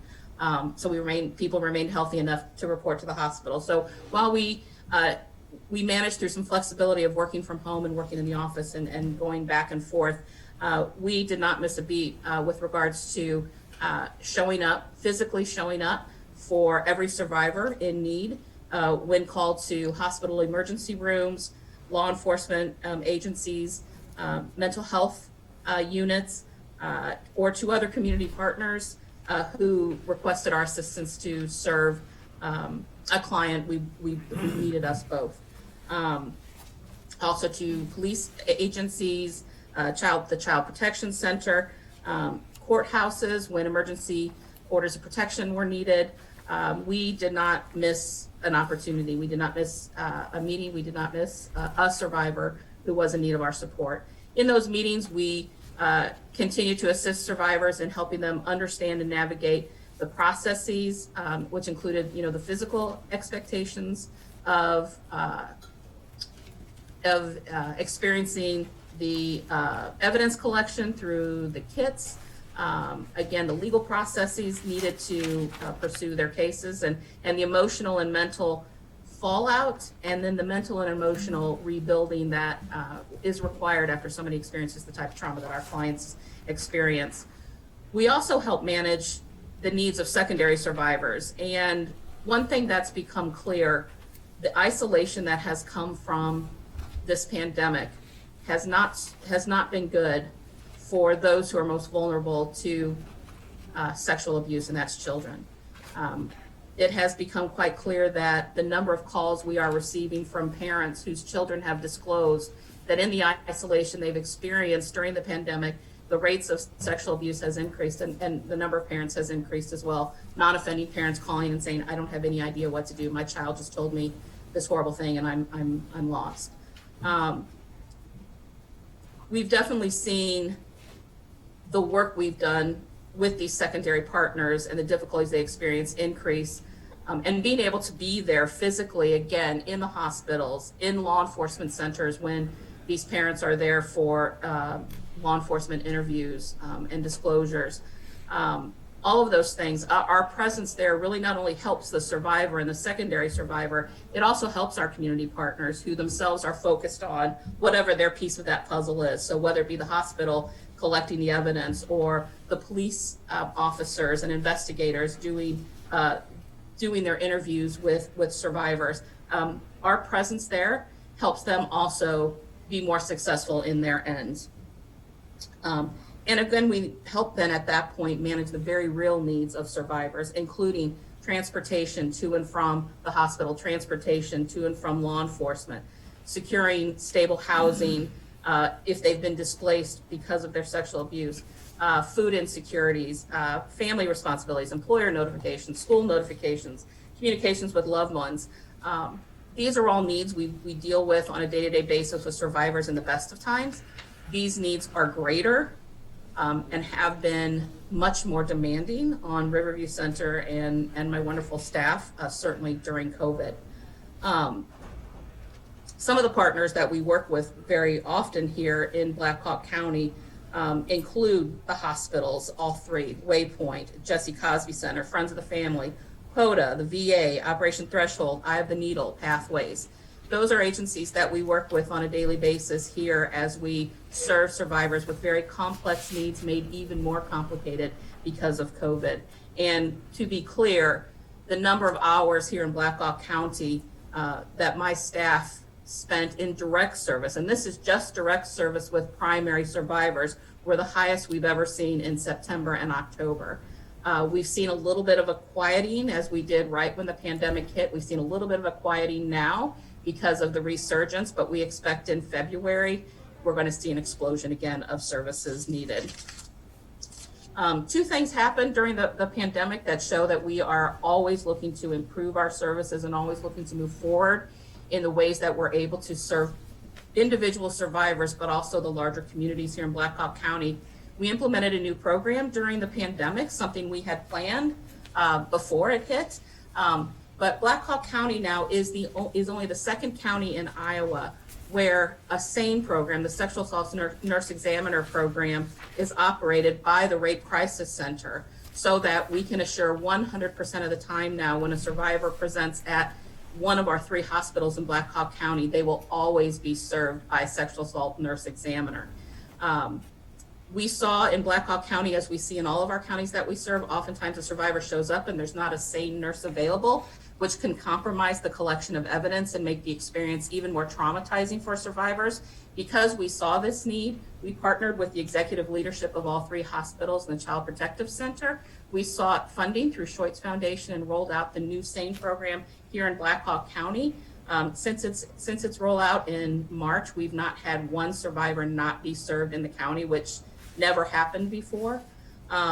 We find that the services now are best for the survivor, they're best for law enforcement, they're best for the county attorney, having those same nurses available, and that's something that we did during the pandemic because we knew it was best for survivors.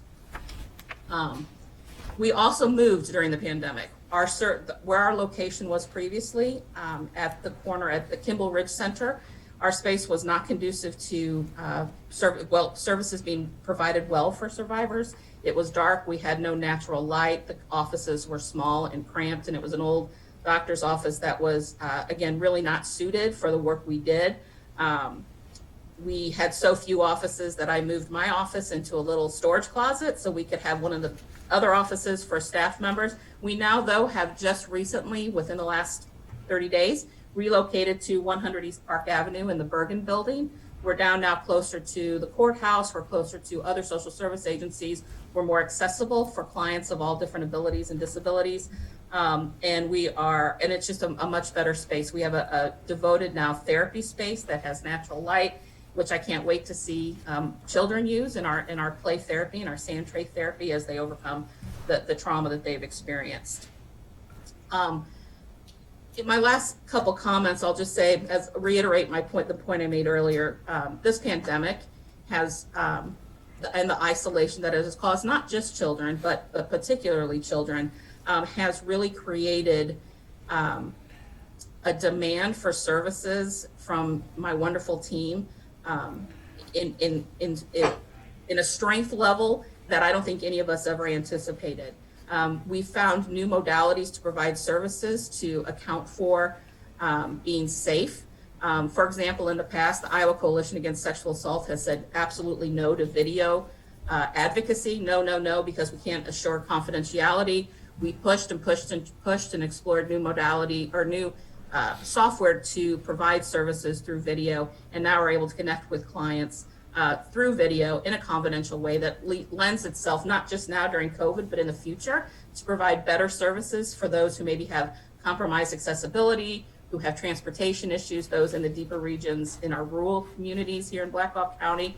I'm really amazed that sort of when we sit back and think about all that we've learned and all the opportunities now created through COVID, I think our services are even better now than they were before.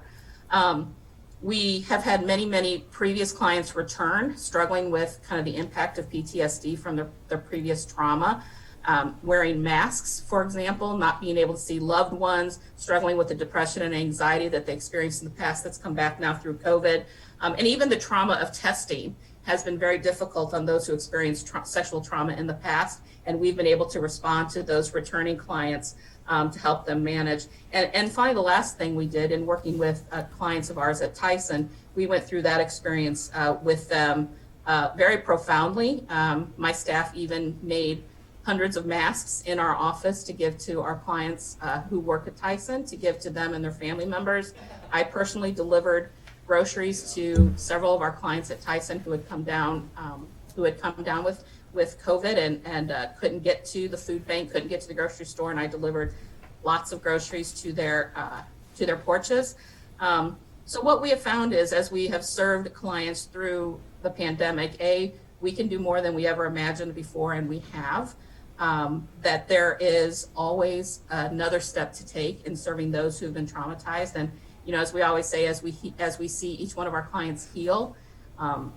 We see families heal, and as we see families heal, we see communities heal, and as communities heal, the county heals. And I'm, again, very grateful for the support that the Board of Supervisors has provided for us in the past. And I hope we can count on your continued support going forward. So thank you. Do we have any questions for Gwen? Gwen, the one question I have, do you receive funding from any other municipality within Black Hawk County, any of the cities at all? No, we do not. Thank you.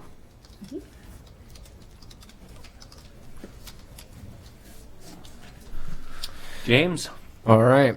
So, as Tom alluded, we can go back through these allocated dollar amounts and tackle it today, or we can do the exact same thing on Thursday. So, well, what I'm going to recommend, James, is I'm just going to cover all the requests here, what they got, what the amount they're requesting, and I'm going to do this before we take a 5-minute recess, and then we can contemplate them during the recess and come back. So that's the next step I'd like to take. Well, I was just going to comment on that too. We've always typically waited and had this discussion on the agencies after we've done the budget requests for our departments, and seeing where we're at and where we look like we're at, so that we could go forward or not with the amounts. So I guess I'd like to continue that process unless there's a reason to not. James, what's the total amount requested compared to last year? The total amount requested is $175,017.20. Last year's request was $301,930. What did the board fund last year? The board funded $88,000. About half of what we've got so far requests this year. Yeah, I was rather surprised that we only had, well, it looks like 5 or 6 that really, applied this year, because the needs are so great in the community. So I was surprised, but we only deal with the requests we received. So. Well, we have Friends of the Family for $20,000. They received nothing last year. Iowa Legal Aid for $30,000. They received $20,000 last year. Junior Achievement of Eastern Iowa is requesting $10,017.20, if I'm not mistaken. They received nothing last year. The Food Bank requests $60,000 this year. They received $30,000 last year. North Star requested $25,000 this year. They received $5,000 last year. And the last request is from Riverview. They requested $20,000 and they received $5,000 last year. I know, Chair of the Board, over the years, have always asked the agencies to come back and give at least quarterly updates. And, obviously, that hasn't been happening with some of our agencies. Seems like they just come on the day that we're allocating the money and you don't see them again for a year. Well, I'm not sure we were clear with that. That we were going to request it. I think it says in the application, doesn't it? I can't remember off the top of my head that it, as requested by the board, but I could be wrong. I know we revamped the process last year for applying. I think prior it was just simply a letter. Because I think most would come if we ask. I think there wouldn't be a problem with that. But. Let's take a 5-minute recess, and then we'll come back and discuss further. Okay. Session. What's the pleasure of the board on the... I want a hammer. All right. We are back in session. It's 11:02. What's the pleasure of the board with the discussion with the agencies and the agency request? I would say I do like how we've done it all the years past that I've been here, where we come back to it after we've gone through all the departments so that we know where everything kind of falls. And I think that gives us the best, most informed choice we can make on those. Yeah, I agree. Okay, I've crunched some numbers, and it was a lot of information. I took some notes. Mm-hmm. That also is why we wait. Yes. It sounds like the majority is willing to digest it over a day or two and then come back and discuss it further. Yeah, James said Thursday. Didn't you have it on the agenda for? Yeah, yep, this Thursday. Okay. So, all right, we're ready for maintenance if they are next up on the queue. All right, good morning, board. Rory Giving. This should only take a couple hours. Oh, we'll set a timer. You got me up, James? I do. All right, so looking at the revenues, you will notice that we are projecting for FY22 to be a reduction of roughly 16.84%, and that is directly a result of the solar system over at Pinecrest, and the amount that we would normally charge for expenses to particularly DHS over at that building. And so that's what we're foreseeing as a reduction in our revenue. Okay. Salary and benefits, you'll notice a little bit of an uptick there. That is primarily because of the benefits part. The administrative aid now has full benefits, whereas previously it was just single or no benefits at all. Operating expenses, you'll see that's at a 0%. And capital, I don't know if we wanted to touch on capital today, or is that still something you're looking at? We'll for do. Thursday? We'll touch base on it Thursday, but just an overall summary, Okay. looking at the $42,800 decrease in the operating capital, as well as a $51,000 decrease in the capital fund. So yeah, pretty straightforward this year. I can go down through the capitals if you would like, or I can wait until Thursday. It's up to you. Well, it's not that significant. I'll say let's just wait till Thursday. Okay. All right, any questions on operating revenue or operating expenses? No, I guess question just like strategic planning wise then, and you say it's a relatively low capital year. Mm-hmm. Does that I mean, next year there'd be maybe a significant increase in your. There, yes, there is a bit of an increase. If you look at the 5-year for FY '23, I believe it's in the neighborhood of 200,000, but we do have one large project earmarked for that year, and that would be the resurfacing of the parking lot here at the courthouse, and that's a pretty substantial amount. The list that we have for FY '22, I feel pretty comfortable with.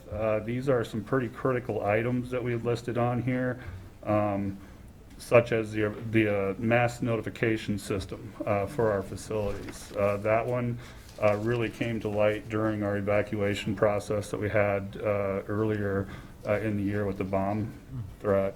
It became very apparent to us that many departments had a hard time hearing the all-call, and so that's looking at improving that system.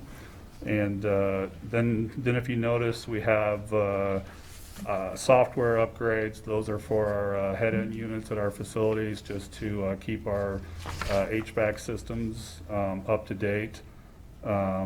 We have some field devices along with those HVAC systems that we're looking at updating. And if you'll notice that the jail, we are looking at roughly about $110,000 there that would be going towards the jail for capital, and those are primarily all safety related. You said that parking lot project was going to be in '23? I believe I had it listed in, I don't have my list in front of No, me, but I that's believe okay. it was 23, Okay. yes. And was that this parking lot only, or was it all parking? That was factoring in just the parking lot here at the courthouse, yeah. Okay. Thank you. Yep. Okay, any more questions for Rory? Tom? Oh, thank you, Rory. Thank you. See you Thursday. See you Thursday, go over that list. Sheriff Thompson?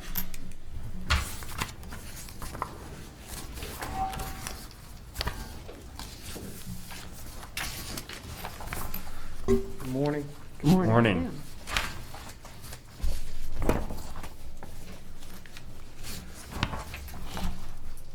How would you like me to tackle this? We've got both the general fund and the rural basic. Overall, I'm not going to read to you.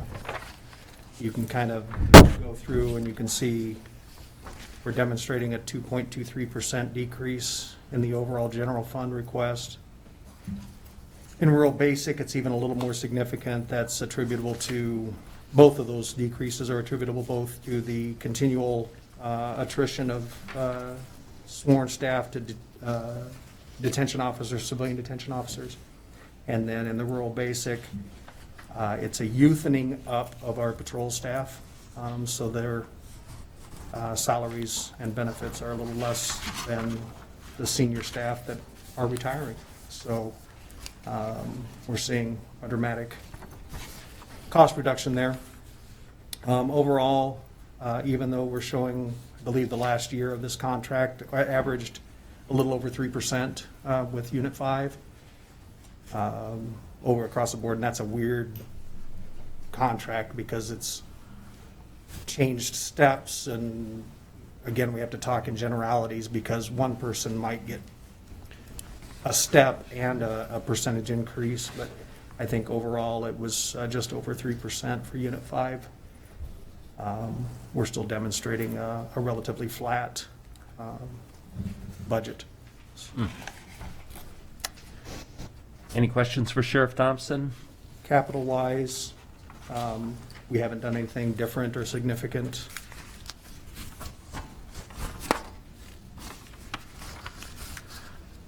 We're still maintaining the status quo with FY '22 being 3 patrol cars, 1 administrative and 1 investigations. We're continuing to fund $20,000 in our computer and video replacement program that continues to keep those pieces of equipment that age out replaced. We're maintaining 5 copy machines across the building, and so we replace one of those each year on a 5-year rotation. And then we maintain a fifth of the staff in bulletproof vest replacements. That is a fifth of the staff and 4 of the 20 bulletproof vests for the SWAT team each year. Those are threat level 3s, so that's the amount that we keep, again, rotating those products through to keep them fresh. Tony, I got a question on that one. Yeah. Obviously, your makeup of staff is changing over there from deputies to civilians. Do the civilians require a bulletproof vest? They do not. So will the cost of the vest be going down then? Unfortunately, the cost of the vests don't go down. They go up, even I'm though there's talking fewer about people the use- demanding it. Yeah. I'm talking about the numbers. The numbers drop. The numbers drop. Yeah, but the cost goes up, so it kind of equalizes.